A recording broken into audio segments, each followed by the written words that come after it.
Jemaat yang terkasih, puji Tuhan, hari ini kita bisa menikmati banyak sekali berkat.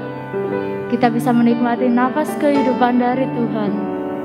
Kita bisa mengikuti ibadah dan memuji Tuhan lagi. Mari kita mulai ibadah hari ini. Kita persiapkan diri kita untuk mengikuti ibadah ini.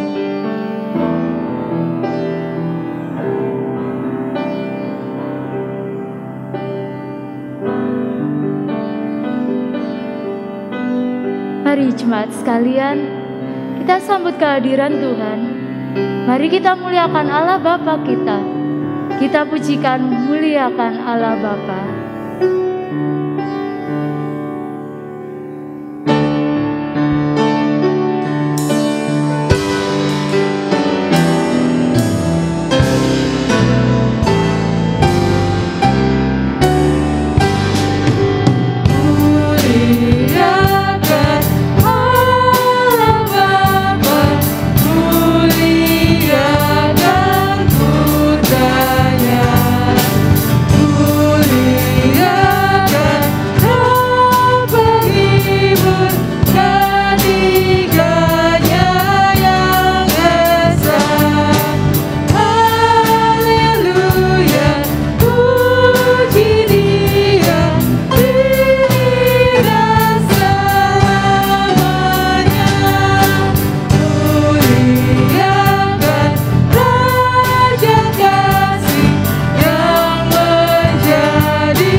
Jemaat yang dikasihi Tuhan, ibadah ini bisa berlangsung di dalam nama Bapa, Anak, dan Roh Kudus.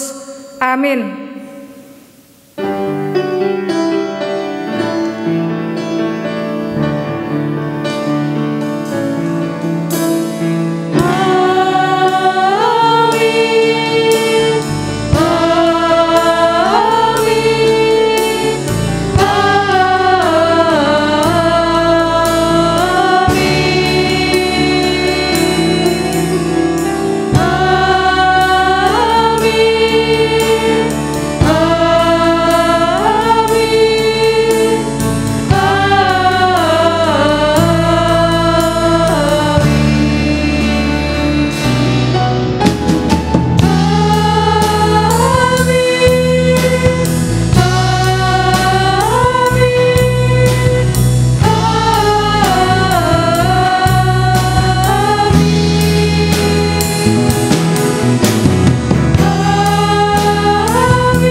Beserta saudara dan beserta saudara juga.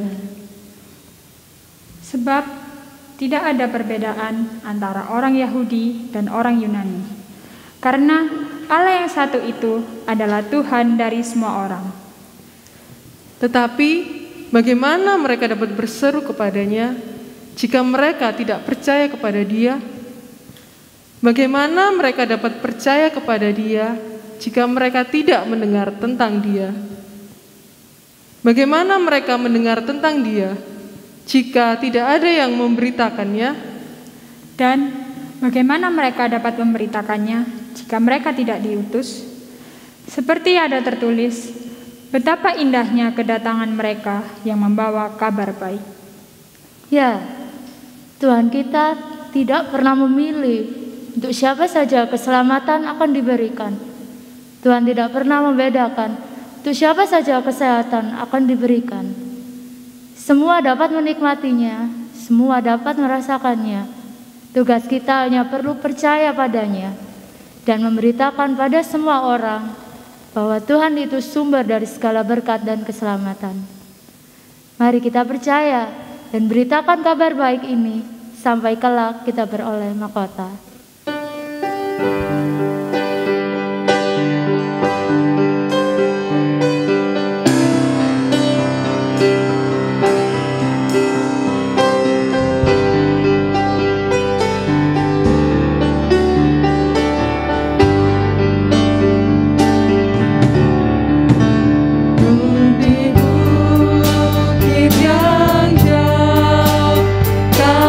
Kayu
kita akan satu dalam doa. Kita akan mengakui segala dosa dan kesalahan kita.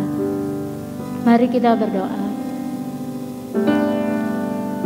Ya Bapa yang bertahta di dalam kerajaan surga, terima kasih Tuhan atas banyak berkat yang telah Tuhan berikan pada kami. Terima kasih untuk semua yang Tuhan berikan anugerah-anugerah pada kami, kesehatan Tuhan. Kami saat ini datang di hadapan Tuhan, kami mau mengakui dosa dan kesalahan-kesalahan kami Tuhan. Dosa yang telah kami perbuat di pikiran kami, di perkataan kami, bahkan di perbuatan kami Tuhan. Kami bahkan sering berusaha menutupi dosa dan kesalahan kami Tuhan. Padahal kami tahu bahwa Engkau-lah Tuhan, Engkau Tuhan yang Maha Tahu. Tidak ada yang bisa kami sembunyikan dari Tuhan. Ampuni kami Tuhan. Dari keseharian kami lupa bahwa ada penyertaan Tuhan di dalam hidup kami. Kami lupa untuk bersyukur Tuhan. Kami egois. Kami merasa paling benar dari antara teman-teman kami. Kami merasa iri sehingga melukai hati mereka, bahkan melukai hati Tuhan. Ampuni kami Tuhan. Hapus segala dosa kami. Hanya Tuhan sumber pengampunan dosa-dosa kami. Kami serahkan doa ini dalam nama Tuhan Yesus. Kami sudah berdoa. Amin.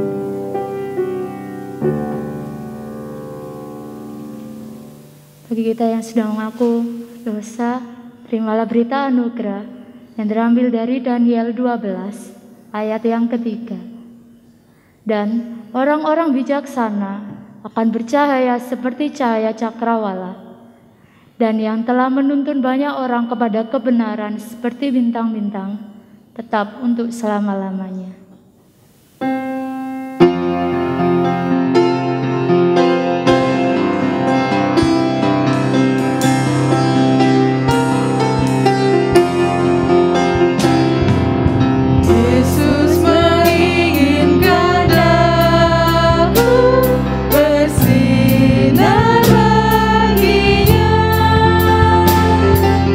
Dimanapun ku berada,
sebelum kita membaca merenungkan firman Tuhan, mari kita satu dalam doa.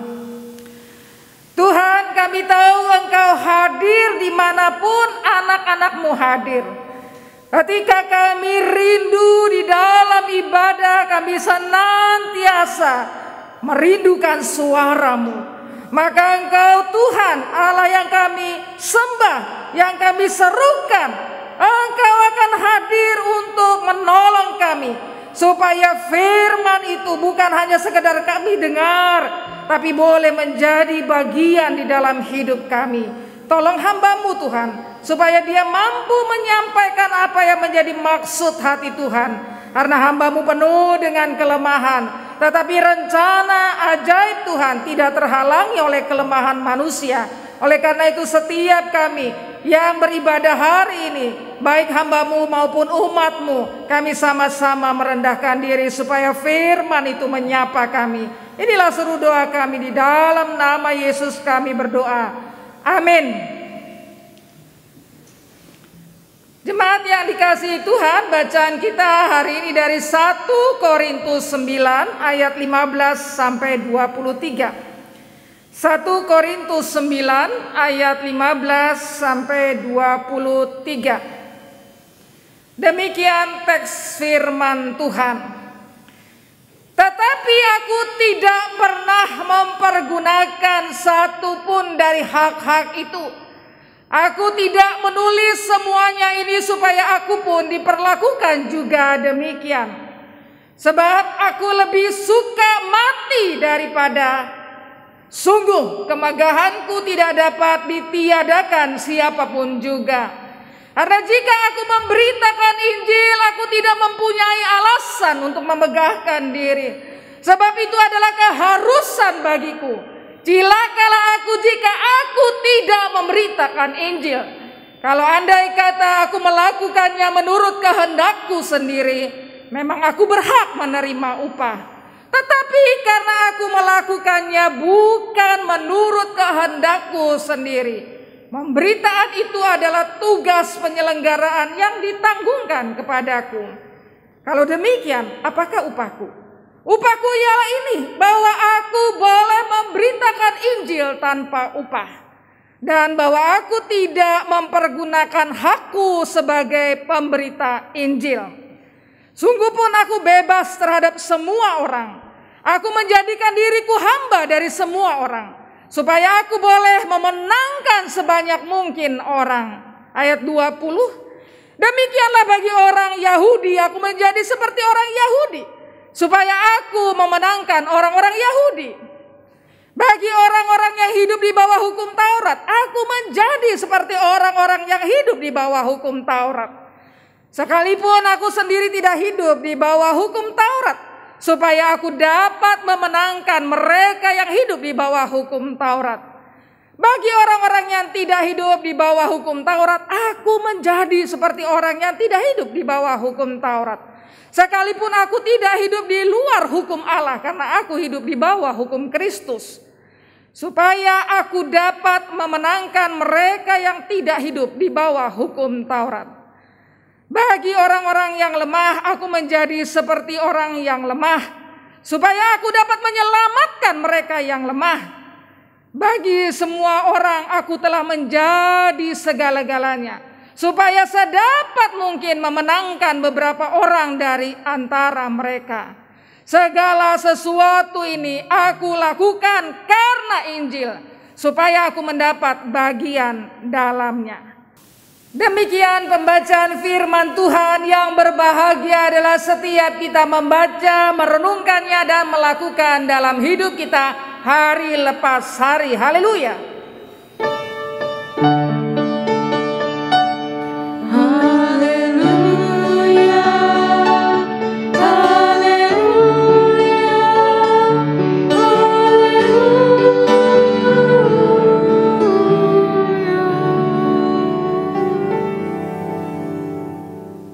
Jemaat yang dikasihi Tuhan, tema kita pada awal Februari ini, beritakanlah kabar baik. Bukan tema yang asing, bukan?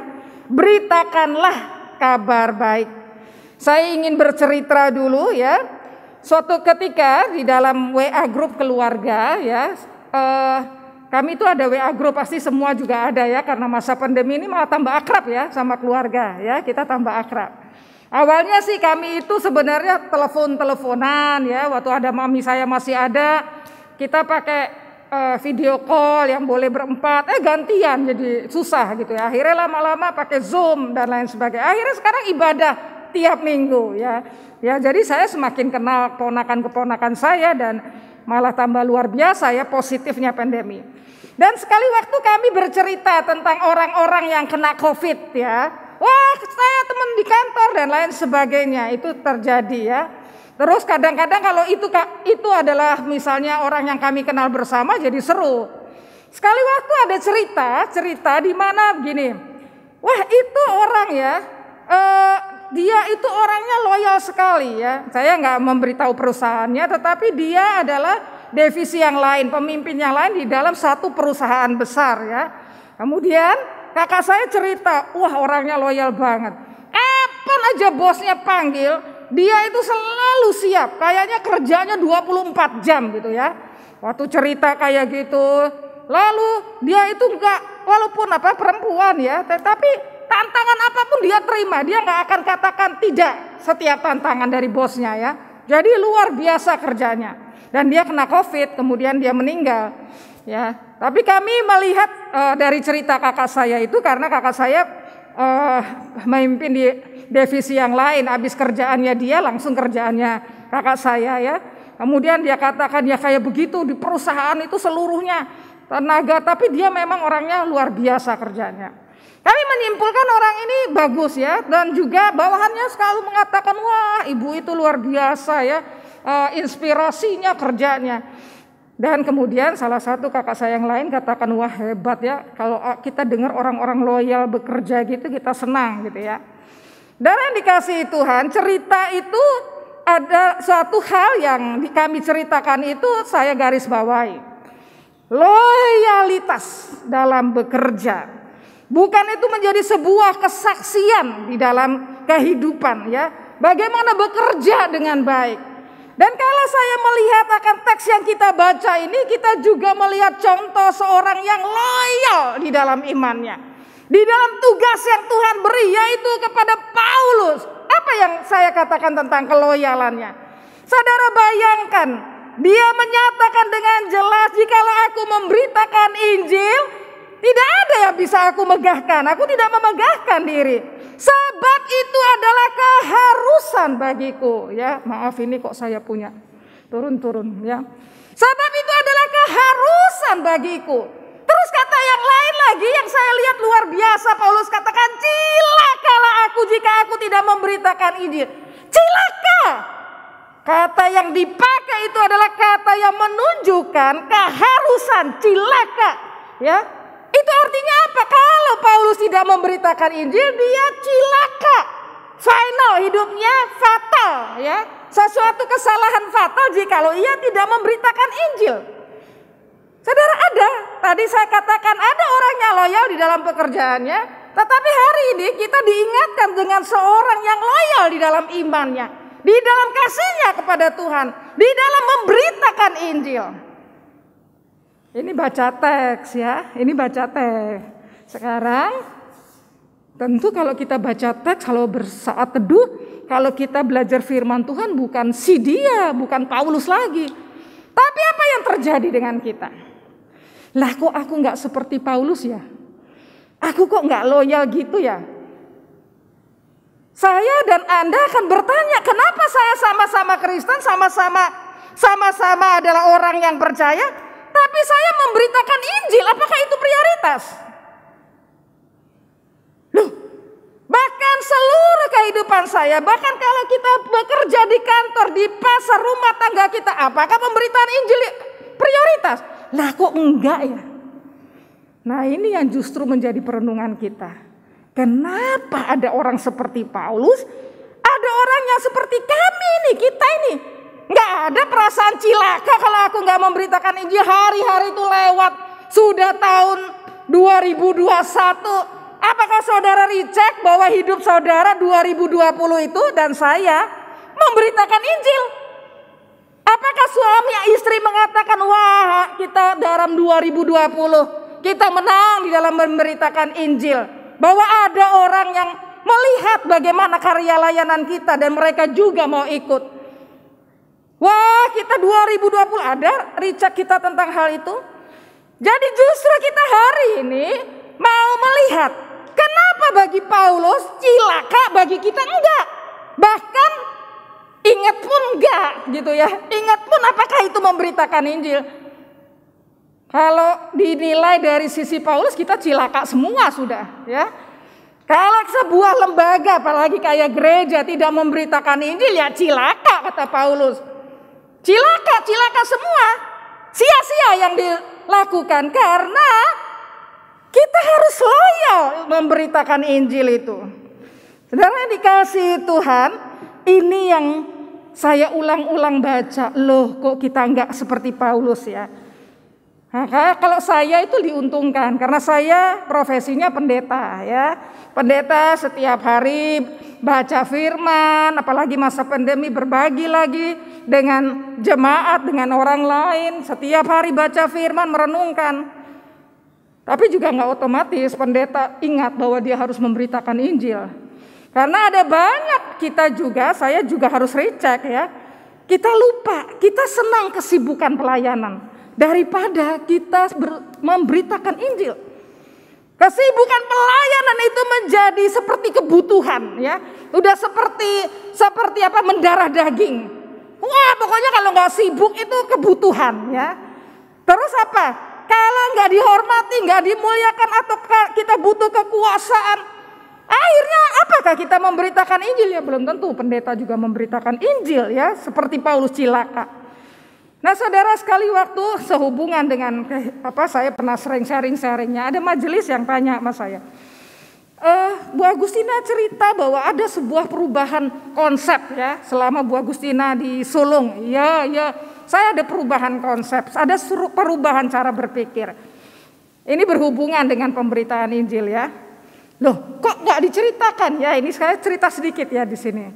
Saudara, waktu dulu saya memberitakan Injil itu kayak orang diajarin memberitakan Injil di jalan-jalan ya, di taman ya, supaya orang percaya kepada Kristus ya. Itu nggak salah ya.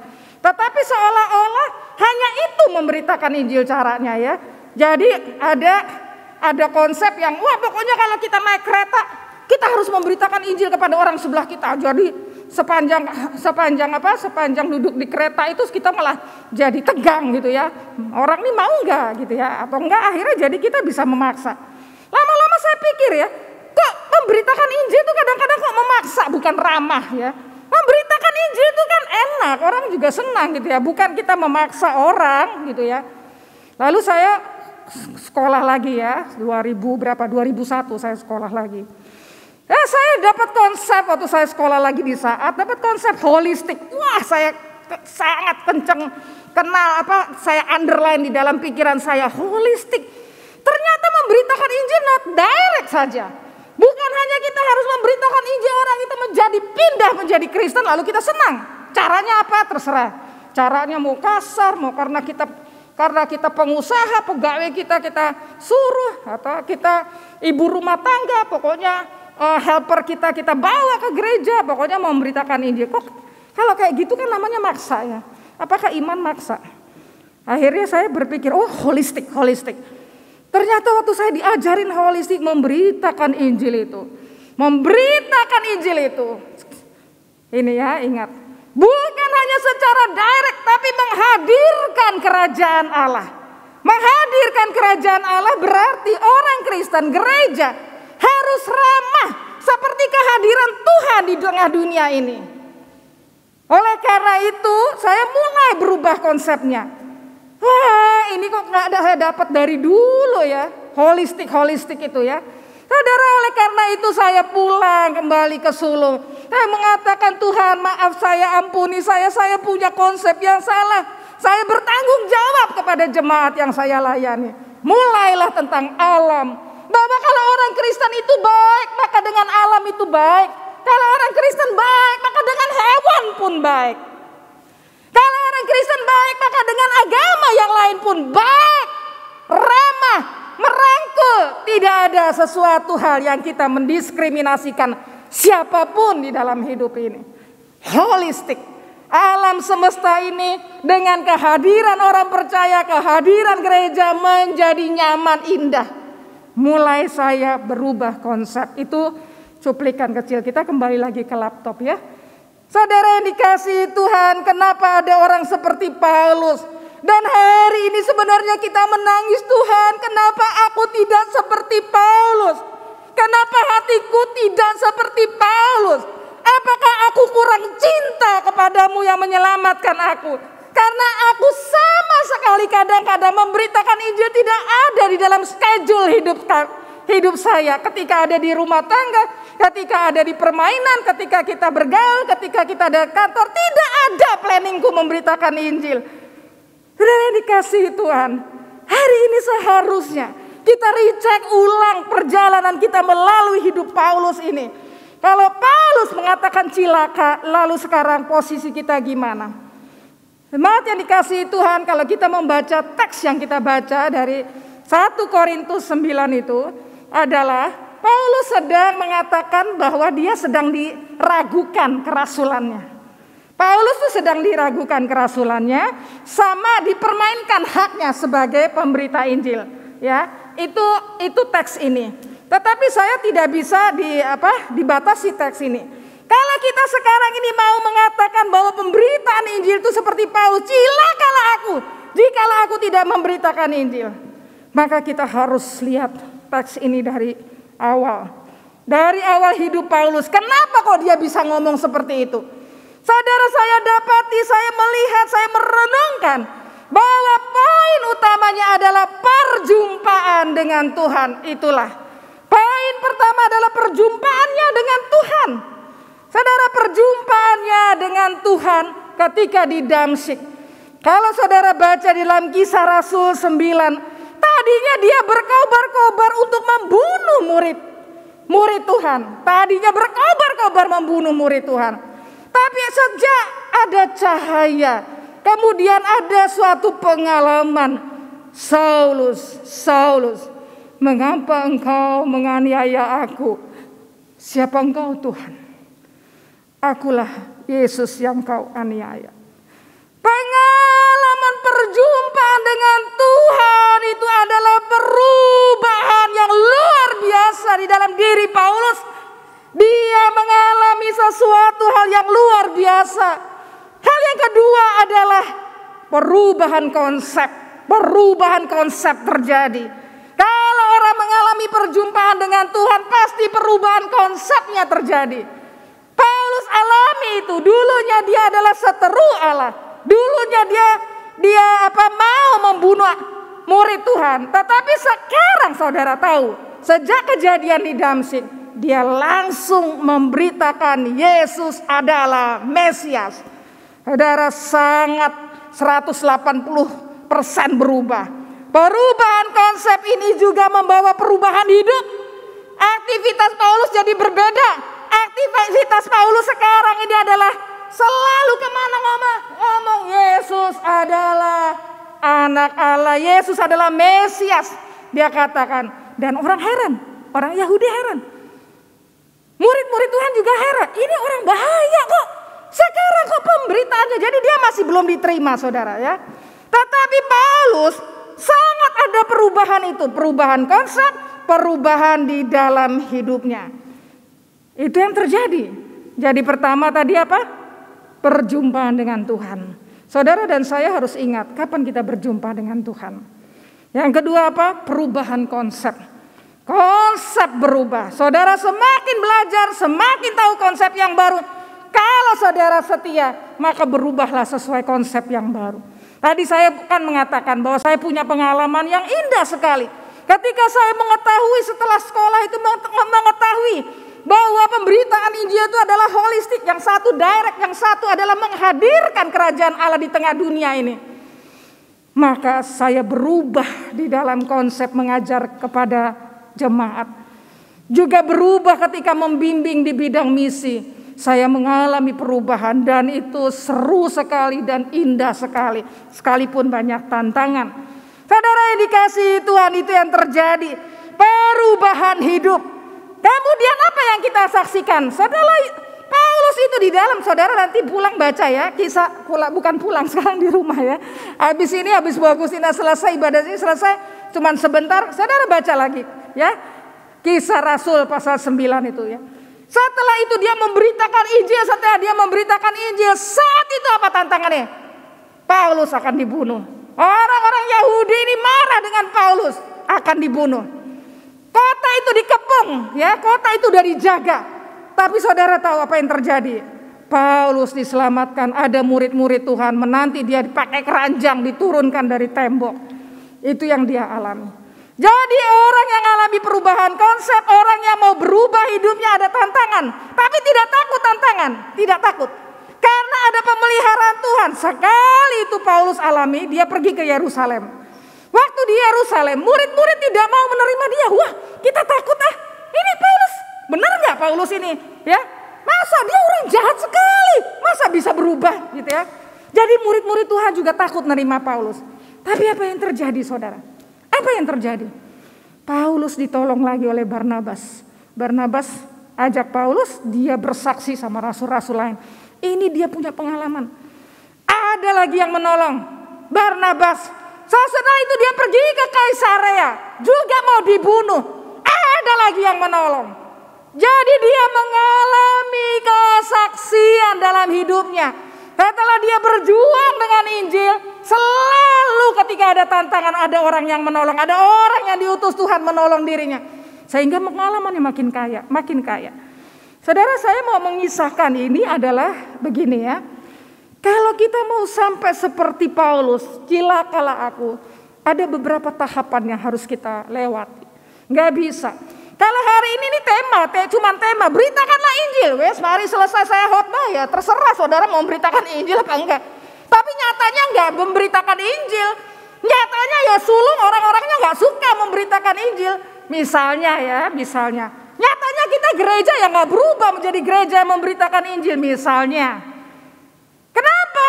Ya karena proses-prosesnya belum dilewati. Proses pertama adalah proses perjumpaan dengan Tuhan yang dahsyat. Apapun caranya pasti dahsyat. Pasti jadi diingat. Yang kedua adalah perubahan konsep. Perubahan konsep itu akhirnya perubahan aktivitas. Ya, aktivitas kita semua berubah.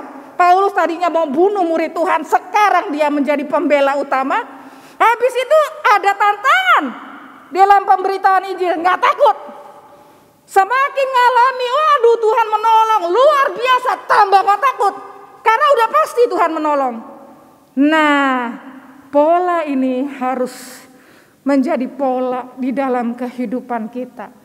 Saudara, saya belajar sosiologi, kadang orang sosiologi itu kalau udah S3 dia penelitian. Penelitian salah satunya adalah menganalisa pola-pola masyarakat ini. Dari mana awalnya seperti itu? Ya, bagaimana pola itu terjadi? Ya.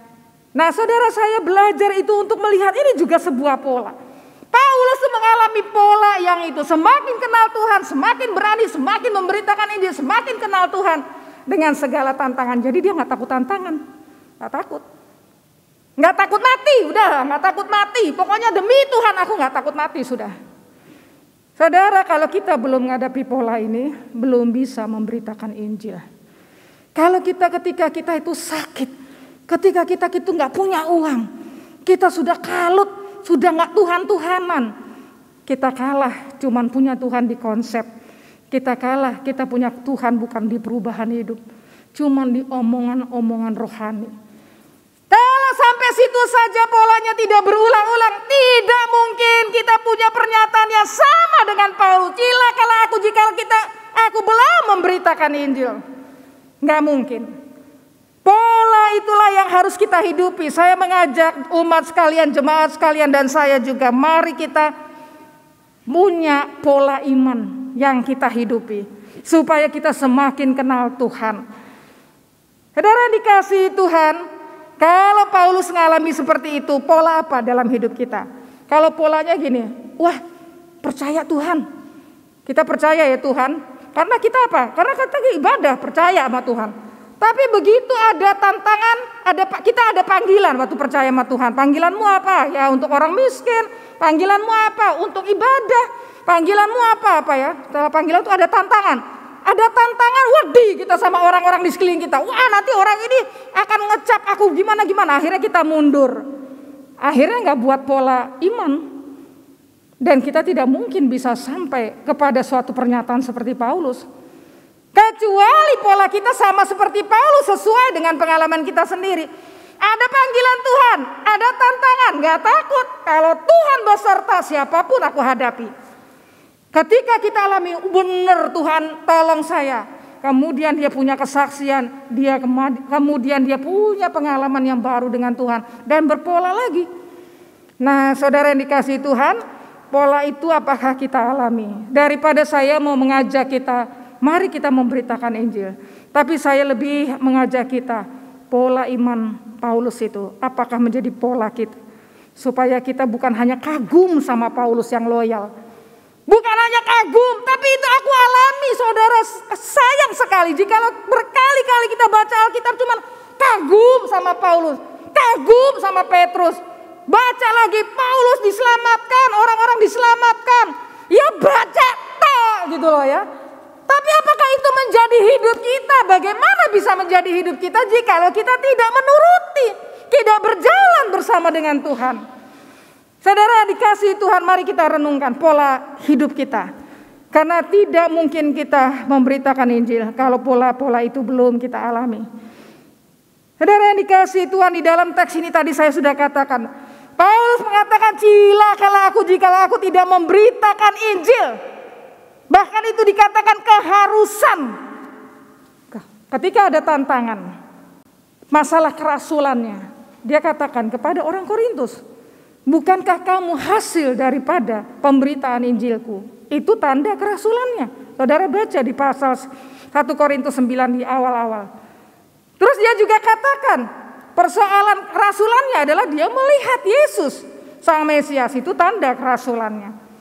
Jadi dia mempertahankan, ada tantangan itu dia nggak takut sama orang-orang Yahudi biarpun hebat. Dia jawab kerasulannya, karena kerasulannya itu penting untuk memberitakan Injil. Tetapi begitu masalah hak, dia tidak mendapat haknya walaupun dia katakan, nggak apa-apa, saya melepaskan hak itu nggak apa-apa, yang penting aku memberitakan Injil. Karena itu keharusan. Saudara, itulah Paulus hadapi tantangan, tetapi di dalam tantangan itu dia tidak takut karena dia sudah mempolakan pola hidupnya itu seturut dengan kehendak Allah. Saudara yang dikasihi Tuhan, hari ini saya mengajak kita merenungkan pola itu. Saya tidak bisa memaksa saudara untuk beritakanlah Injil di kantor, beritakanlah Injil di pasar, beritakanlah Injil di pergaulan. Saya tidak bisa memaksa. Saudara juga tidak bisa memaksa saya. Karena semua orang harus punya pengalaman yang iman yang dalam, yang sungguh dekat dengan Tuhan. Sehingga dia bisa menjadikan pemberitaan Injil itu adalah masuk di dalam schedule hidupnya. Masuk di dalam perencanaan hidupnya. Masuk dalam visi hidupnya. Ketika dia mengalami pola itu.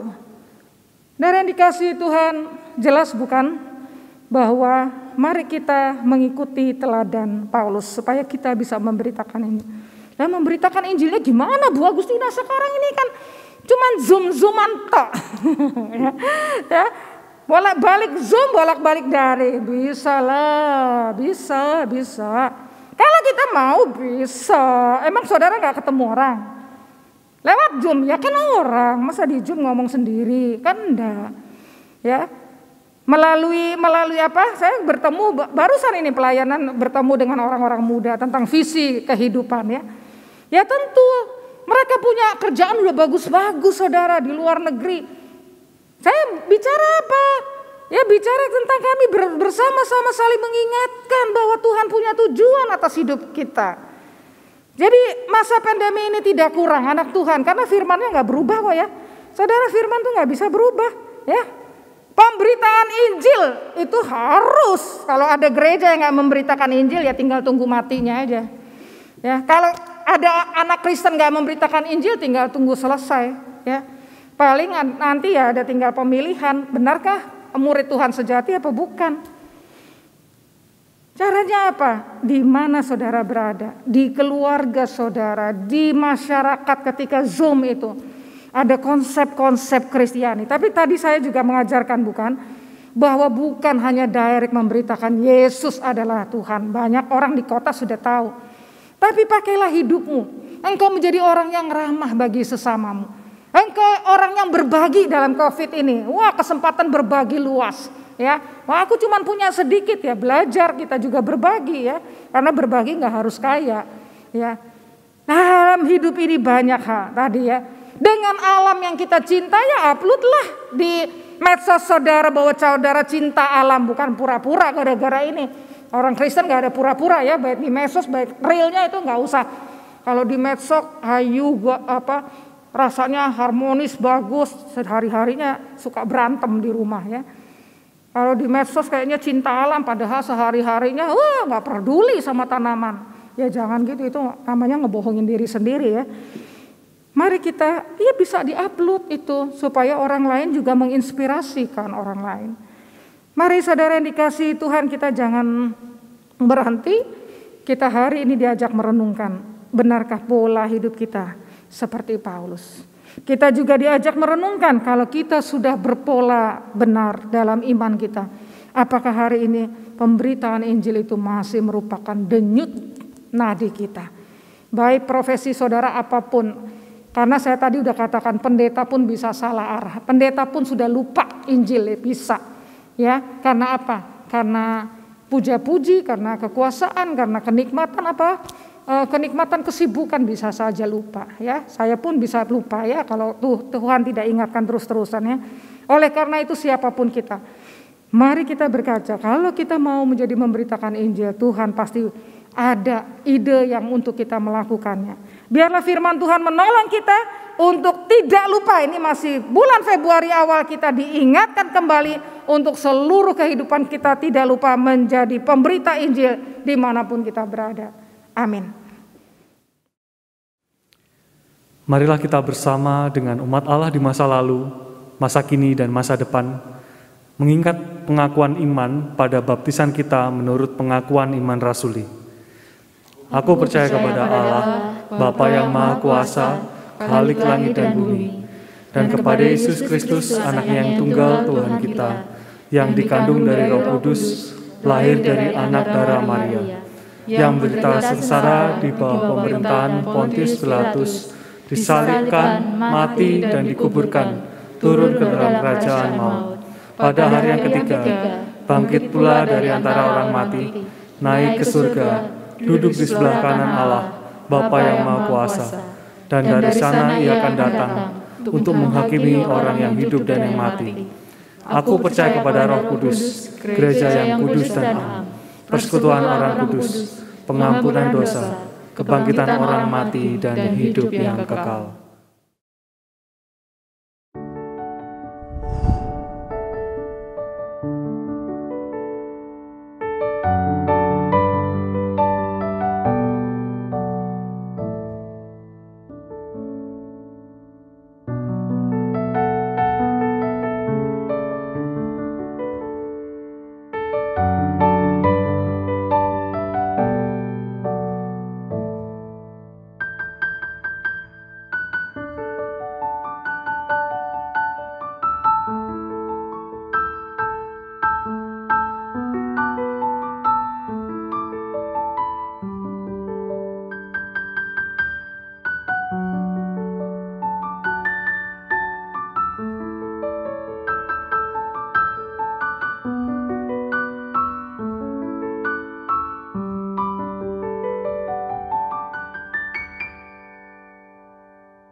Jemaat yang dikasihi Tuhan, mari kita mempersiapkan hati kita untuk berdoa. Mari kita berdoa. Tuhan, kami bersyukur kepadamu karena setiap kali membaca firman-Mu, merenungkannya, kami ditegur, kami diingatkan. Tetapi Tuhan, sekalipun peringatan Tuhan keras bagi kami, maksud Tuhan adalah kasih-Mu dinyatakan kepada kami, supaya kami sadar, bertobat, dan kami mau memulai kehidupan kami sesuai dengan apa yang kami dengar. Kami berdoa Tuhan, biarlah hidup pribadi lepas pribadi jemaat-Mu di dalam pandemi ini tidak menjadi lesu, tetapi kami terus diingatkan bahwa hidup kami berharga, bahwa Engkau mengutus kami ke tengah dunia ini supaya kami bisa menyaksikan Injil Tuhan lewat hidup kami, lewat keluarga kami, lewat aktivitas kami, sehingga nama Tuhan dimuliakan. Kami juga berdoa Tuhan pada saat ini untuk situasi bangsa kami. Ya Tuhan, kalau kami melihat akan bencana alam luar biasa, dari mulai jatuhnya pesawat, kemudian bencana di Sumedang, bencana banjir di Kalimantan, juga di Manado, di Mamuju dan seterusnya. Oh Tuhan, biarlah kami Tuhan bukan hanya melihat, tetapi hati kami rindu mendoakan mereka, juga berbagi kehidupan. Oleh karena itu hari ini kami mengumpulkan persembahan untuk kami bisa berbagi kepada saudara-saudara kami yang mengalami bencana. Kasihani mereka Tuhan. Di dalam hidup mereka mungkin mereka mengalami situasi makanan, persoalan kesehatan lagi, persoalan tempat tinggal yang mungkin pasti tidak nyaman. Semuanya Tuhan kami serahkan ke dalam tangan-Mu. Biarlah Engkau mampukan kami sebagai jemaat sulung untuk bisa berbagi, walaupun hidup kami tidak berkelimpahan, tetapi jika Roh Kudus menggerakkan kami mau menyerahkan apa yang digerakkan itu untuk kami bisa berbagi. Kami berdoa Tuhan, di dalam pemberitaan Injil gereja ini mempunyai bidang yang sudah ditetapkan adalah bidang misi. Walaupun bukan berarti bidang misi ini adalah yang memberitakan lalu bidang-bidang yang lain tidak memberitakan. Bidang misi ini Engkau tempatkan supaya menjadi suara gereja-Mu di tengah masyarakat, di tengah dunia, di tengah bencana. Oleh karena itu berkati pelayanan-pelayanan di bidang misi, baik kepada dunia pendidikan, guru PAA, baik juga terhadap masyarakat di mana kami berbagi kesehatan, baik juga ketika kami juga punya kerinduan terhadap saudara-saudara kami di NTT. Mereka punya buku-buku yang cukup sehingga wawasan anak-anak mereka bertambah-tambah, ilmu bertambah-tambah. Tetapi juga bukan hanya buku, tetapi juga banyak hal yang kami juga mau berbagi dengan mereka supaya pemberitaan Injil yang sudah dinyatakan ratusan tahun yang lalu, puluhan tahun yang lalu, boleh hidup di tengah-tengah saudara-saudara kami di Gemit dan juga sekitar NTT. Kami serahkan ke dalam tangan-Mu Tuhan. Dan juga pelayanan-pelayanan kami lakukan Tuhan terhadap juga situasi yang dialami COVID pada saat ini. Ada banyak jemaat-Mu mengalami pengalaman COVID ini Tuhan. Hamba rindu Tuhan, jemaat-Mu ini Tuhan boleh dikuatkan, mereka tidak khawatir karena Tuhan hadir. Tuhan hadir bukan hanya di nyanyian kami, bukan hanya di bacaan firman kami, tapi Tuhan hadir di dalam kesakitan kami, di dalam keluh kesah kami, di dalam persoalan apapun, sehingga kami mengalami kemenangan. Dan hamba percaya jemaat sulung yang mengalami COVID, Tuhan akan pakai mereka lebih heran daripada sebelumnya. Lebih dari itu, pengalaman bersama Tuhan menjadi indah. Kami berdoa juga untuk pemerintah kami Tuhan, di mana harus mengatasi berbagai situasi, baik COVID, baik pemberlakuan vaksin, baik juga persoalan-persoalan radikalis, di mana kami berdoa pada saat ini perbincangan untuk perubahan pemilu 2024 dan hal-hal yang lain. Situasi-situasi politik kami serahkan ke dalam tangan-Mu. Beri kebijaksanaan kepada Presiden Jokowi dan seluruh orang-orang menteri-menteri yang bersama-sama dengan dia, supaya negeri ini menjadi lebih maju lagi di dalam mengatasi berbagai macam hal. Tuhan, kami menyerahkan untuk jemaat juga yang beribadah di rumah dan kami yang di sini yang melayani. Kami berdoa Tuhan supaya kami sama-sama bergandengan tangan, supaya iman kami tidak mengalami situasi yang jatuh atau menjauh dari Tuhan, tapi sungguh semakin bertumbuh. Kalau Engkau mengajari kami memberitakan Injil itu sesuatu tugas yang penting, kami percaya jemaat-Mu bertumbuh ke arah sana. Tuhan berkati semuanya. Inilah seru doa kami yang kami panjatkan di dalam nama Tuhan Yesus yang mengajari kami berdoa.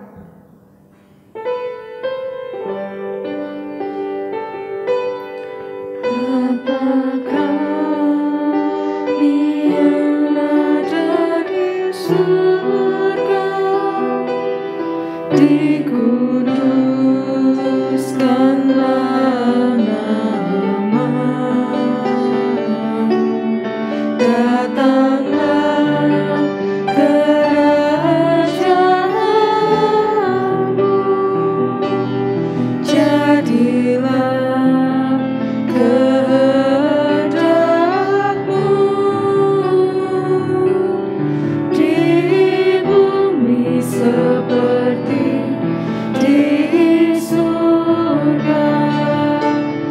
Berilah kami pada hari ini makanan kami yang secukupnya, dan ampuni kesalahan kami seperti kami ampuni yang lain, dan jauhkan kami dari pencobaan, lepaskanlah kami dari yang jahat,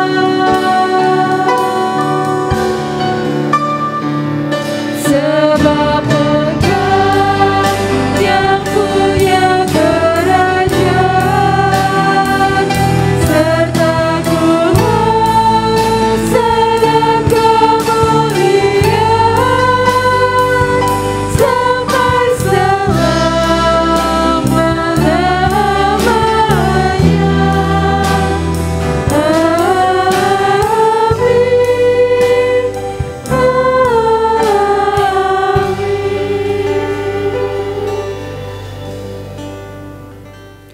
Di awal tahun 2021 ini, negara kita dirundung duka karena bencana datang silih berganti. Gempa bumi di Mamuju dan di Majene belum tertangani dengan baik. Banjir bandang di Kalimantan Selatan, tanah longsor di Sumedang, dan bencana di beberapa daerah lainnya bermunculan juga. Memperhatikan kondisi yang ada, Sinode GKI mengajak jemaat GKI untuk berpartisipasi memberikan bantuan bagi mereka yang terdampak bencana ini. Kita sebagai umat pilihannya, marilah kita ikut serta dalam pelayanan kasih-Nya. Karena Dia berfirman dalam 1 Tawarikh 16 ayat yang 29, berilah kepada Tuhan kemuliaan namanya, bawalah persembahan dan masuklah menghadap Dia. Sujudlah menyembah kepada Tuhan dengan berhiaskan kekudusan. Jemaat dapat memberikan persembahan melalui transfer ke rekening BCA atau melalui metode fintech dengan scan QR yang ada di layar. Tetapi apabila jemaat kesulitan dengan kedua cara tersebut, maka jemaat dapat memasukkan persembahan ke dalam amplop. Setelah 1 bulan, jemaat dapat menghubungi kantor gereja agar kami dapat mengambilnya di rumah jemaat sekalian. Khusus untuk bantuan bencana alam, jemaat harap menambahkan angka 8 pada digit terakhir persembahan. Contoh nominal 100.000, 8 untuk persembahan sebesar Rp100.000. Selanjutnya, Majelis Jemaat GKI Sulung akan menyalurkannya melalui Sinode GKI. Biarlah semua persembahan kita sungguh memuliakan nama Tuhan saja. Mari kita berdoa. Allah yang Maha Kasih, kami bersyukur atas kesempatan yang telah Tuhan berikan bagi kami untuk kami boleh beribadah. Kiranya Tuhan berkenan akan ibadah yang telah kami bangun ini. Tuhan tolong pada kesempatan ini kami ingin memberikan yang terbaik bagi kemuliaan nama-Mu Bapa berupa persembahan. Kiranya Tuhan mengurapi, memberkati persembahan yang telah terkumpul ini Bapa. Kiranya layak untuk kemuliaan nama-Mu, juga untuk saudara-saudara kami yang terdampak oleh bencana. Kiranya Tuhan memberkati mereka satu persatu. Berkati juga untuk panitia yang menghimpun dana dan juga menyalurkannya. Tuhan juga menyertai dan memberkati. Terima kasih Tuhan atas kesempatan yang indah kami boleh membawa persembahan ke hadapan-Mu. Kami bawa persembahan ini ke dalam tangan-Mu, di dalam satu nama Tuhan Yesus Juru Selamat kami yang hidup. Amin. Halo Coach. Halo. Apa kabar Ko? Baik. Sehat ya Ko? Kamu juga? Oh sehat selalu, puji Tuhan ya. Wah ini sudah 1 bulan ya Ko ya, melewati tahun 2021 dan puji Tuhan kita bisa melewati tahun 2020 dengan segala kesibukannya, dengan segala kesusahannya. Kita betul ya, dan luar biasa ketika Natal kemarin kita jemaat diberkati dengan perayaan Natal yang kemarin dengan tema sahabat jangan takut. Itu benar-benar luar biasa memberkati jemaat karena jemaat dikuatkan untuk tidak takut di dalam menghadapi masa pandemi ini. Dan sampai tahun ini juga sepertinya pandeminya belum berakhir juga ya. Nah, sebentar lagi ini kan sudah Februari nih Ko. Iya. Ya, Koko sebagai ketua Paskah, sebentar lagi Paskah kan? Iya. Ya. Kira-kira Koko mau mengangkat tema apa nih Ko? Tema Paskah tahun ini itu kelanjutan dari Natal tahun lalu ya. Kalau tahun lalu itu sahabat jangan takut, menguatkan sungguh ya. Paskah tahun ini melanjutkan bahwa Tuhan Yesus itu mengasihi kita. Ya, temanya Aku mengasihimu. Tuhan mengasihi kita dan kemudian kita merespon Aku mengasihimu Tuhan. Dan diaplikasikan dengan Aku mengasihi sesama. Jadi di masa pandemi yang sulit ini kita aplikasikan firman Tuhan. Aku mengasihi engkau, aku mengasihi sesama. Waduh, keren ya. Ya. Sangat terkait dengan yang Natal kemarin ya Ko ya. Kalau Natal jangan takut, yang ini sahabat ada sahabat yang mengasihi kita, gitu ya Ko ya. Nah, di sini Paskah ini kan kita tahu bahwa ada satu sahabat begitu ya, satu teman yaitu Tuhan Yesus yang tidak hanya sekedar mengasihi, tapi benar-benar mengasihi kita, bahkan Dia rela mati di salib untuk kita. Ya Ko ya? Iya. Kamu sebagai koordinator si acara gimana deh? Ini kan jemaat ini sudah lama loh gak berjumpa satu sama lain, ya kan? Nah, tapi kita kan selain kepingin beribadah terus kepada Tuhan di gereja kita ya, tapi untuk bisa tombok kangennya itu loh, bisa melepas kangen itu gimana? Acaranya mungkin bisa dibuat variasi gitu. Tuh, dari si acara di dalam masa pandemi ini kita harus berpikir secara kreatif ya, supaya jemaat juga diberkati dengan firman yang diberikan, tapi juga bisa bertemu meskipun tidak bertemu di dalam beneran bertemu begitu ya, kita ketemunya online. Nah, untuk tahun ini kita berencana untuk ada ibadah Zoom kok. Oh iya. Ya. Nah, ibadah Zoom ya ketemunya tetap aja online begitu, tapi paling nggak kita bisa say hi, kita bisa bercakap-cakap sebentar dengan teman-teman kita di lewat Zoom itu ya Bu ya. Nah, jadi selain ibadah Zoom itu nanti yang akan kita awali di Rabu Abu. Betul. Ya, yang paling dekat itu Rabu Abu. Tanggal 17 Februari ya. Betul, jam 7 malam. Setelah itu kita juga ada ibadah seperti biasanya yang di share di YouTube, dan juga kita ada live streaming. Ya, ini baru pertama kali kayaknya di Paskah ini. Ya, di live streaming nanti kita sama-sama ya beribadah, dan yang paling keren adalah tahun ini di Paskah kita akan perjamuan kudus bersama. Keren ya Bu ya? Iya. Sudah setahun ya, kita nggak perjamuan kudus. Perjamuan kudus. Betul. Ya, kalau untuk ibadah kali ini, tiap ibadah itu pasti ada satu lagi gue yang disiapin gue. Oh iya. Apa yuk? Tim song. Ya. Oke. Nah, tim song kita kali ini keren sekali ya lagunya. Nah, dan panitia juga sudah membuat videonya sehingga jemaat bisa belajar sama-sama. Iya. Mau tahu tuh? Nah, kita lihat dulu ya video tim song kita untuk Paskah tahun 2021.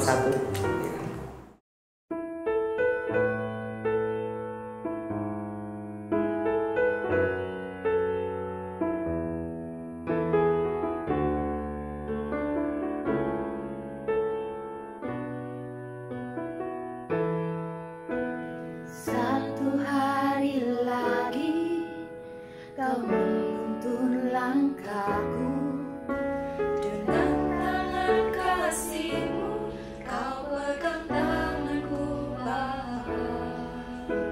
Satu hari lagi kau buktikan kasih-Mu, berkat-Mu yang melimpah membuatku terpesona. Hanya satu yang ku minta, ajarku mengasihi-Mu dengan segenap hatiku seumur hidupku. Hanya satu yang ku minta, ajarku mencintai-Mu dengan segenap hatiku seumur hidupku, Yesus.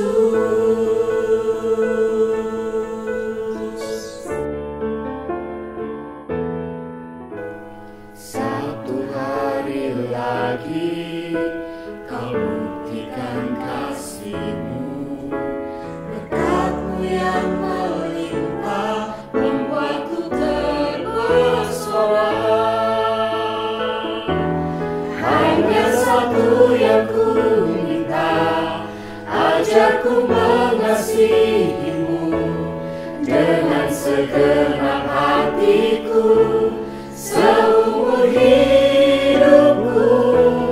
Hanya satu yang ku minta, ajarku mencintai-Mu dengan segenap hatiku seumur hidupku.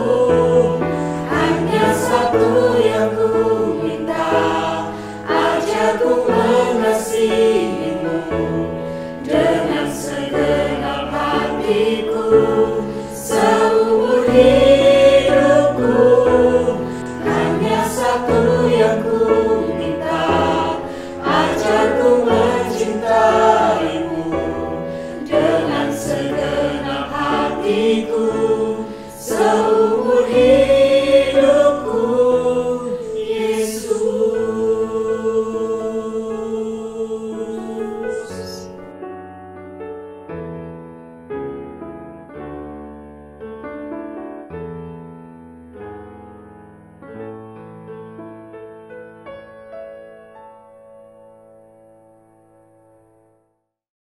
Nah, itu tadi lagunya. Keren kan? Nanti kita pelajari sama-sama ya, supaya nanti ketika ibadah kita bisa ikut bernyanyi bersama-sama. Iya. Teguh ya? Yang terakhir, Dev, Ya. mari kita persiapkan diri kita Betul. untuk ikut terlibat di dalam ibadah Rabu Abu tanggal 17 Februari pukul 7 malam. Betul sekali. Ya, kita siapkan sama-sama ya. Iya. Oke. 1, 2, 3. Selamat menyambut Paskah Jemaat GKI Solo. Tuhan Yesus memberkati.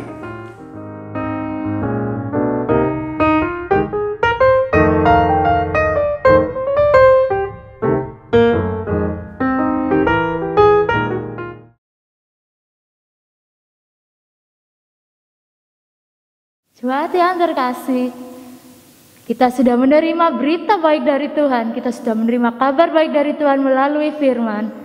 Sekarang kita harus membawa berita tersebut kepada dunia, kepada sesama kita. Kita harus membawa berita.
kita pulang dengan memberitakan kabar baik dengan lebih berani lagi. Oleh karena itu arahkanlah hatimu kepada Tuhan.